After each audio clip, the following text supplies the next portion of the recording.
Single లైన్లో చెప్పాలంటే, ఒక్క మాటలో చెప్పాలంటే జగన్ గారు వెంట పడుతున్న జాతీయ నాయకులు అని చెప్పాలా, లేదా జగన్ గారు వెంట పడుతున్న జాతీయ పార్టీలు. కేంద్ర ప్రభుత్వం నుంచి జగన్ గారు ఫోన్ వస్తారు. ఆయన అధికారంలో ఉన్నాడా? ఆయనే ముఖ్యమంత్రి కాదు కదండి. అలాగని రాహుల్ గాంధీ గారి ఆఫీస్ నుంచి లేదా రాహుల్ గాంధీ కూటమిలో వచ్చి ఫోన్లు వస్తాయి జగన్మోహన్ రెడ్డికి. ఆయనేమి ఆంధ్రప్రదేశ్ సీఎం కాదు కదా, ఆయనకు అధికారంలో లేడు, అంతకు మించి ముఖ్యమంత్రి కాదు. కానీ ఏంటి, కేంద్ర ప్రభుత్వంతో మాత్రం సత్సంబంధాలు ఉంటాయి. జగన్ గారి అవసరం అప్పుడు ఉంది, ఇప్పుడు ఉంది మోదీ గారికి. కానీ మోదీ గారికి ఖచ్చితంగా జగన్ గారు ఉపయోగపడుతూనే ఉన్నాడు అలా అని చెప్పాల్సి వస్తే కనుక. ఎందుకంటే జగన్ గారి అవసరం పడుతూనే ఉంది. ఏంటి విషయం, ఎందుకని జగన్ గారు వెంట పడుతున్న జాతీయ నాయకులు అన్నాను, ఎందుకని జగన్ గారు వెంట పడుతున్న జాతీయ పార్టీలు అన్నానంటే ఖచ్చితంగా ఫస్ట్ అయితే లైక్ చేయండి. ఎందుకంటే వైఎస్ఆర్సీపీ వాళ్ళకి బూస్ట్ ఇచ్చే వీడియో ఫస్ట్ లైక్ చేయండి. లైక్ చేస్తే నాకు మోటివేషన్ ఉంటుంది, ఎక్కువ మందికి ఇన్ఫర్మేషన్ షేర్ అవుతుంది. కొత్తగా మన ఛానల్ చూస్తే పక్కాగా సబ్స్క్రైబ్ చేయండి. మీ అమూల్యమైన అభిప్రాయాన్ని కామెంట్ రూపంలో తెలియజేయండి. జగన్ గారు వెంట పడుతున్న జాతీయ పార్టీలు అని చెప్పాలా, మొహమాటమే లేదు, నిస్సిగ్గుగా చెప్పొచ్చు, అసలు దాంట్లో డౌటే లేదు. అసలు ఎలా అంటే డొంకతిరుగుడు లేకుండా చెప్పొచ్చు జగన్ గారు వెంట పడుతున్న జాతీయ పార్టీలు.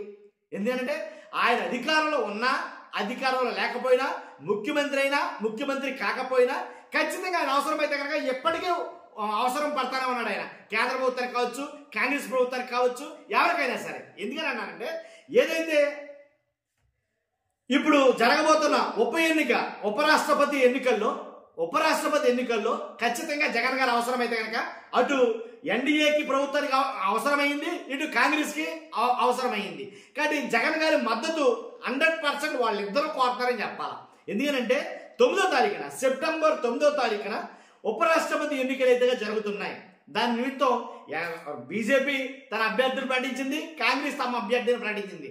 కానీ బీజేపీ ప్రభుత్వం 1 స్టెప్ ముందుకేసి జగన్మోహన్ రెడ్డి గారిని అభ్యర్థిని ప్రకటించక ముందే మద్దతు అయితే అడిగింది. ఇది మాత్రం వాస్తవం. కాబట్టి వైఎస్ జగన్ కు ఎవరైతే అంతకుముందు మోదీ గారు ప్రభుత్వం నుంచి కాల్ చేశారో, కాబట్టి కేంద్ర రక్షణ శాఖ మంత్రి రాజ్నాథ్ సింగ్ ఫోన్ చేసి ఉపరాష్ట్రపతి ఎన్నికకి సహకరించాలని జగన్ గారిని విజ్ఞప్తి చేశాడు. ఆయన ప్రధాని మోదీ గారు సూచన మేరకు ఆయన కాల్ చేశారట.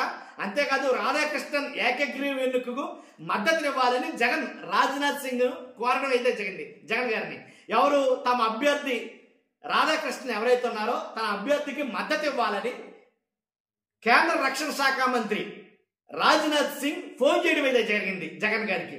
కాబట్టి ఏంటంటే జగన్ గారికి లోక్సభలో అలాగే వైసీపీకి 4 ఎంపీలు, రాజ్యసభలో వైసీపీకి 7 సభ్యులు ఉండడం వల్ల ఖచ్చితంగా తమ మద్దతు అయితే కనుక బీజేపీ ప్రభుత్వం కోరడం అయితే జరిగింది. కాబట్టే మోదీ గారు జగన్ గారికి ఫోన్ చేసి తమ మద్దతుని మనకు తెలియజేయమని చెప్పండి అనేది ఆయన అడగడం జరిగింది. ఫోన్ చేస్తే సానుకూలంగా స్పందించారు. ఆయన ఖచ్చితంగా మద్దతు ఇస్తానని చెప్పి ఆయన చెప్పడం అయితే జరిగింది.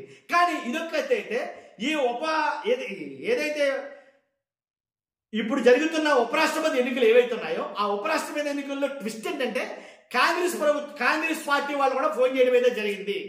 ఎందుకంటే వైఎస్ జగన్ కు ఇండియా కూటమి అభ్యర్థి జస్టిస్ సుదర్శన్ రెడ్డి ఫోన్ చేయడం జరిగింది. ఏమని, ఇండియా కూటమి అభ్యర్థిని ప్రకటించక ముందే ఎన్డీఏ నేతలు తమతో మాట్లాడారని ఆయన జగన్మోహన్ రెడ్డి గారు ఆయన చెప్పడం జరిగింది.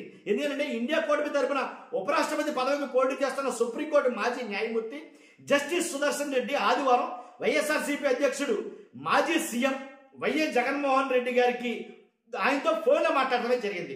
ఉపరాష్ట్రపతి ఎన్నికల్లో పోటీ చేస్తున్న తనకు మద్దతు ఇవ్వాలని ఆయన కోరడం జరిగింది. వైఎస్ జగన్ స్పందిస్తూ ఇండియా కూటమి అభ్యర్థిని ప్రకటించడానికి ముందే తమ అభ్యర్థికి మద్దతు ఇవ్వాలంటూ ఎన్డీఏ కోరిందని ఈ విషయాన్ని ఆయన గుర్తు చేయడం అయితే జరిగింది. వారికి మద్దతు ఇస్తున్నానని మాట కూడా ఇచ్చినట్లు వైఎస్ జగన్మోహన్ రెడ్డి గారు చెప్పడం అయితే జరిగింది. వ్యక్తిగతంగా జస్టిస్ సుదర్శన్ రెడ్డి అంటే అపారమైన గౌరవం ఉందని, ఆయన సేవలు దేశానికి అవసరమని వైఎస్ జగన్ పేర్కొన్నారు. రాజ్యాంగ పరిరక్షణకు, ప్రజాస్వామ్య స్ఫూర్తిని కాపాడేందుకు విశేష కృషి చేశారని కొనియాడారు. కానీ ఈ ఎన్నికల్లో ఇండియా కూటమి అభ్యర్థిగా పోటీలో ఉన్న ఆయనకు మద్దతు ఇవ్వలేకపోతున్నామని వైఎస్ జగన్మోహన్ రెడ్డి స్పష్టంగా క్లియర్గా తెగొట్టేశాడు అక్కడ ఆయన. అది విషయం. కాబట్టి ఆల్రెడీ వాళ్ళు నన్ను అడిగారు, బీజేపీ మద్దతు కోరమని నన్ను అడిగింది. మీకన్నా ముందే అభ్యర్థులు ప్రకటించముందే అడగడం జరిగింది. నేను వాళ్ళకి మద్దతు తెలియజేస్తానని చెప్పడం జరిగింది. కాబట్టి ఇప్పుడు మీరు అడిగారు కాబట్టి మీకైతే నేను మద్దతు తెలియజేయలేకపోతున్నాను. ఆల్రెడీ నేను మాట ఇచ్చాను అక్కడ. కానీ మాట ఇచ్చారు కాబట్టి వాళ్ళకే నేను ఇక మద్దతు తెలియజేస్తాను. మద్దతు తెలియజేయలేకపోతున్నాం కాబట్టి మీరేం బాధపడద్దని చెప్పేసి ఆయన తనదైన శైలిలో చెప్పడం అయితే జరిగిందంట.